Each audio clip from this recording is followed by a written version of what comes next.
Tell us about who you are as an artist. Who I am as an artist? I am a guy that is just obsessed with building the objects of his imagination. I'm a guy that is obsessed with play. I'm a guy that is obsessed with work as play. You know, I work all the time, or I play all the time. You know, I just believe in, art making isn't something that I just do, it's a lifestyle. It's not something that I just do for, you know, a little bit of time and then I go and I'm a husband or a dad or work another job. I just want to live this creative life, and I'm the type of artist that is organically making things.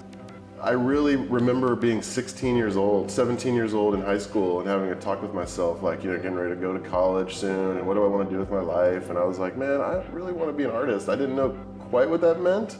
You know, I moved out to California 16 years ago from Kansas City, and I was a student and kind of got in the scene there, but it was really, you know, I really feel like the world started knowing about me by a few video projects that I did with some friends. You know, and also getting your start is, there's not one day where I just felt like I got my start, but there are a couple key moments. And one of them is this video I made called the Twin Lens Reflex.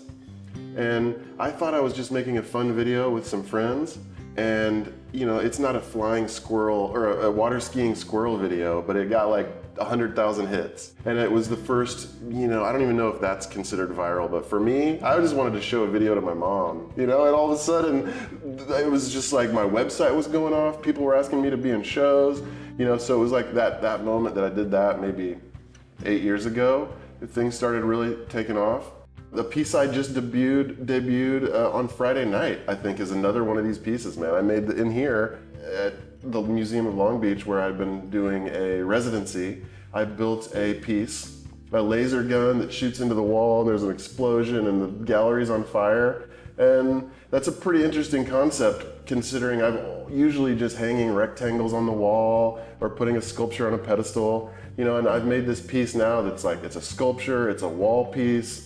You know, it's not, is it art? It's just burning the wall, you know? I don't know, it's a piece that, for me, it's just a little bit, it's different. And you're always trying to just make something, you don't want to just make the same thing over and over and over. You always want to try to push yourself to create new things. I studied metal casting as an undergrad, and I was building things out of steel and making things out of bronze, and it took forever. And you would make this wax, and then you would make this mold, and then you would melt out the wax, and it was all this process, and you get this one sculpture.